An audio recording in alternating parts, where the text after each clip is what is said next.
se retrouve aujourd'hui dans une nouvelle vidéo et aujourd'hui, update lecture. Donc, comme vous pouvez vous en attendre. Donc, on commence tout de suite.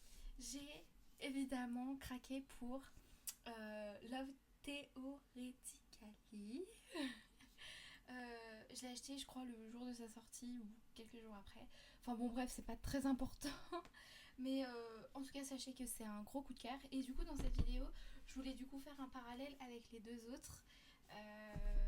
Et vous donner mon avis du coup sur la trilogie. Je me suis dit que ça pouvait être sympa. Donc dans un premier temps, je vais quand même vous lire ce que j'en ai pensé. Alors ça a été une lecture du mois de mai. Et regardez, dans mon livre des lectures, je l'ai mis dans mes coups de cœur de l'année quand même. Hein. C'est le premier... Ah non, je l'ai pas mis. Je me remets en question. Je l'ai pas mis, mais je pense que je pourrais le mettre. Mais j'ai réfléchi encore parce que, oui, là j'ai mis Un printemps pour te succomber, mais quand j'ai lu Un printemps pour te succomber, je l'avais pas mis encore dans mes coups de cœur. Donc, c'est à mûrir en fait. Je mûris mes décisions. Ce que je pense, comme tout le monde d'ailleurs. Mais il m'est déjà arrivé de changer une note d'un livre que j'avais mis parce qu'à chaque fois je note mes livres en lecture à chaud, après avoir fini directement. Et parfois, en y réfléchissant, je change ma note, soit en la descendant, c'est d'ailleurs souvent en la descendant, soit en l'augmentant, mais c'est assez rare. Bon, bref, je vous lis ce que j'en ai pensé. J'ai mis génial, des personnages super attachants, le point de vue scientifique super intéressant. J'ai adoré voir l'évolution d'Elsie.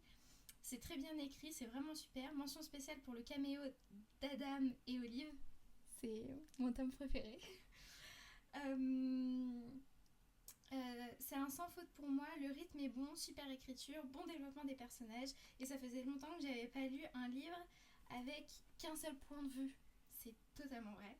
D'autant que c'est tellement bien écrit que le point de vue de Jack est même pas nécessaire. Je suis complètement d'accord avec moi-même. Donc oui, je vous donne mon avis et je vous fais un rapide résumé après. Non, je vous fais d'abord un rapide résumé. Là, je suis un peu décousue dans ce que je vais faire. Non, je vous donne d'abord mon avis. Je suis complètement d'accord avec ce que je viens de dire moi-même, avec ce que j'avais écrit. Excellent, super bien écrit. Et ce qui est tellement rare de nos jours, le fait qu'il n'y ait qu'un seul point de vue. Donc là, en l'occurrence, c'est seulement le point de vue d'Elsie. Et j'ai trouvé ça super parce que maintenant, il y a des points de vue des deux protagonistes dans quasiment tout ce que je lis. Et là, le fait qu'il n'y ait que le point de vue d'Elsie, au début, je me suis dit parce que j'aime bien avoir le point de vue du protagoniste, hein, on va pas se mentir. Parce que souvent, on apprend des petits trucs croustillants. Mais là, j'ai trouvé ça tellement pas nécessaire. En fait, heureusement qu'elle l'a pas fait parce que c'est tellement bien écrit qu'on n'a pas besoin de savoir ce qu'il pense. Je sais pas si vous voyez ce que je veux dire. Bon, bref, je vous fais un rapide résumé. En gros, elle s'appelle Elsie et elle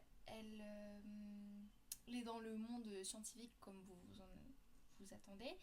Et sauf que franchement, elle a pas une thune.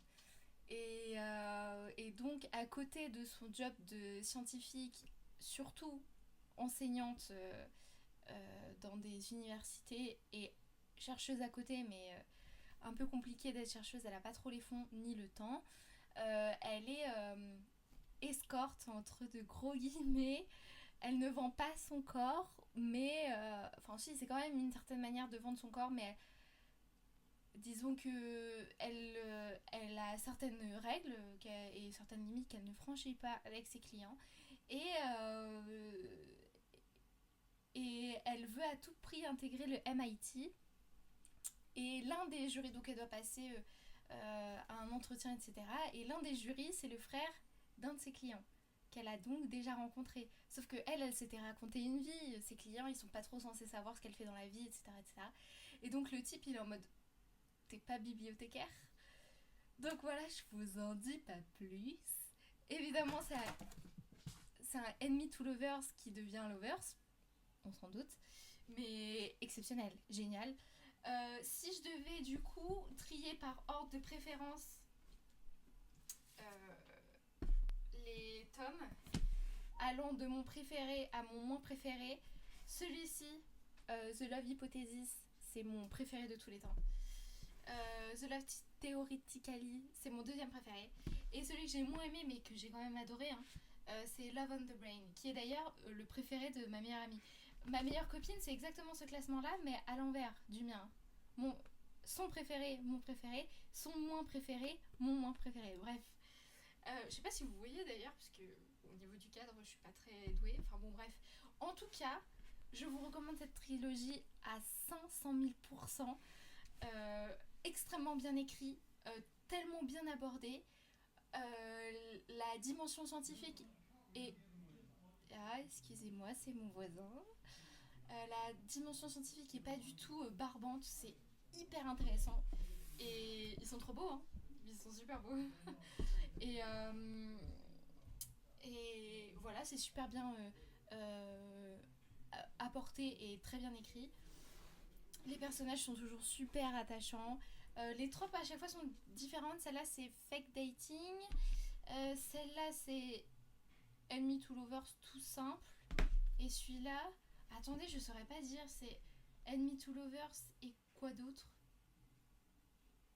Enemy to lovers. Et celui-là, c'est un enemy to lovers tout court aussi. Bon, je suis nulle pour les tropes, je suis désolée. Bon, en tout cas, je vous recommande à 500 000%. Trop trop bien. Trop trop bien. Lisez-les. Je sais qu'on en parle partout, mais c'est pas pour rien. Ils valent leur hype. Donc, le micro est-il allumé? Attendez. Oui, c'est bon, je la petite lumière. Donc, lisez-les. Et si vous voulez, on peut en parler dans les commentaires. Je serais ravie de parler avec vous de cette trilogie dans les commentaires. Parce que cet auteur est fantastique. Franchement, trop, trop, trop bien. Donc, il me semble que c'était tous des 5 sur 5. Peut-être que Love on the Brain était un 4,5 sur 5. Il est possible. Mais je les ai lus l'année dernière, ces deux-là. Donc, je ne saurais pas vous dire avec beaucoup de précision. Mais en tout cas, je vous les recommande beaucoup. Voilà. Et je vous fais plein de bisous. Ciao, ciao.